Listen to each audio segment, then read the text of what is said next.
যেই ঘরে ৩ বেলা নাস্তা খাওয়া চলে সেই ঘরেতে টেনশন থাকবেই। আমার বাচ্চাদের সকাল হলে এক নাস্তা, দুপুর হলে আরেক নাস্তা, আর বিকেল হলে একটা নাস্তা। এই নাস্তা দিতে দিতেই আমার জীবন শেষ।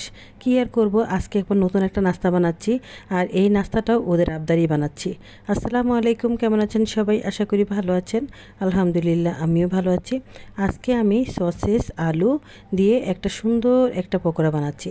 এত মজার পকোড়া, আসলে সসেস দিয়ে আসলে আমরা অনেক কিছুই রান্না করি, লুডুস রান্না করি, তারপর আবার এমনি আর স্যুপ টুপ রান্না করি, কিন্তু এরকম মানে সসেস দিয়ে কখনো পকোড়া সেটা আমি কখনো খাইনি। কিন্তু আমার মেয়ে বলতেছে অনেক মজা হয়, সে নাকি একদিন বানিয়েছিল। তো যাই হোক, এখন তার কথায় আমি আজকে এখানে সসেস দিয়ে সসেসের পকোড়া বানাচ্ছি। এখানে একটু আলু কুচু কুচু করে নিয়েছি, আর সাথে একটা সসেস কুচু কুচু করে নিলাম, আর তারপর দিয়ে দিচ্ছি এখানে কাঁচামরিচ, পেঁয়াজ, ধনেপাতা, আর সাথে দিয়ে দিলাম একটা ম্যাজিক মশলা।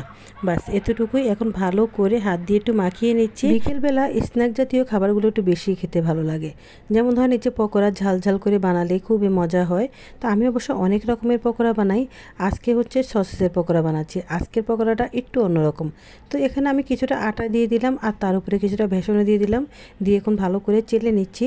চেলে দিলে পকোড়াটা খেতে অনেক মজা হবে। আর দ্বিতীয়ত যদি আটাতে কোনো রকম সমস্যা থাকে, একটু গুটি গুটি থাকে, তা সেগুলো আর থাকবে না।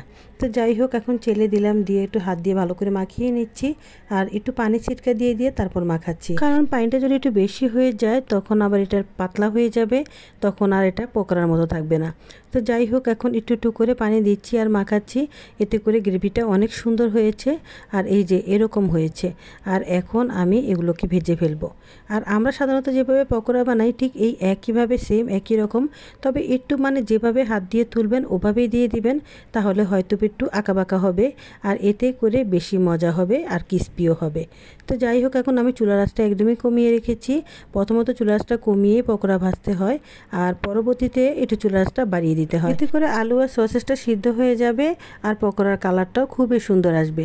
দেখবেন আমি লাস্টে দিয়ে দেখাচ্ছি কত সুন্দর হয়েছে কালারটা। এই যে দেখেন কত সুন্দর হয়েছে, একদম লাল লাল হয়ে গেছে। আমার ভাজা একদমই শেষ, এখন আমি তুলে নেব। আর এই ধরনের পকোড়াগুলো খেতে কী যে মজা হয় কি বলবো, আসলে এক কথায় অসাধারণ। বাসায় যখন মেহমান আসে তখন ঝটপট এই নাস্তাটা বানিয়ে দিতে পারেন, অনেক মজা হবে। একদমই অল্প সময়ে ঘরে থাকা অল্প উপকরণ দিয়েই আমি আজকে এই পকোড়াটা বানিয়েছি। পকোড়াটা কিন্তু বেশ হয়েছে, দেখতেও সুন্দর হয়েছে। আমার বাচ্চারা তো খেয়ে অনেক প্রশংসা করেছে। আর এই পকোড়াটা কতটা ক্রিস্পি হয় এখন আমি আপনাদেরকে দেখাচ্ছি। এ দেখেন কতটা সুন্দর হয়েছে, কতটা ক্রিস্পি হয়েছে, একদম মুচমুচে হয়ে ভেঙে যাচ্ছে। বিকেলের আড্ডায় চায়ের সাথে এই পকোড়াটা একদমই জমে যাবে। আজকের এই সসের পকোড়াটা কেমন হয়েছে অবশ্যই কমেন্ট করে বলবেন, আর একটা লাইক দিয়ে দিবেন। আপনারা তো একদম কমেন্ট করেন না, কমেন্ট না করে ভিডিওটা দেখেই চলে যান, এতে আমার অনেক খারাপ লাগে ভাই। একটু কমেন্ট করে আমাকে জানাবেন রেসিপিটা কেমন হয়েছে, আর আপনারাও বাসায় বানিয়ে খাবেন, কারণ এই সসের পকোড়া অনেক মজা। ভালো থাকবেন সবাই, আজ এই পর্যন্তই। আল্লাহ হাফেজ।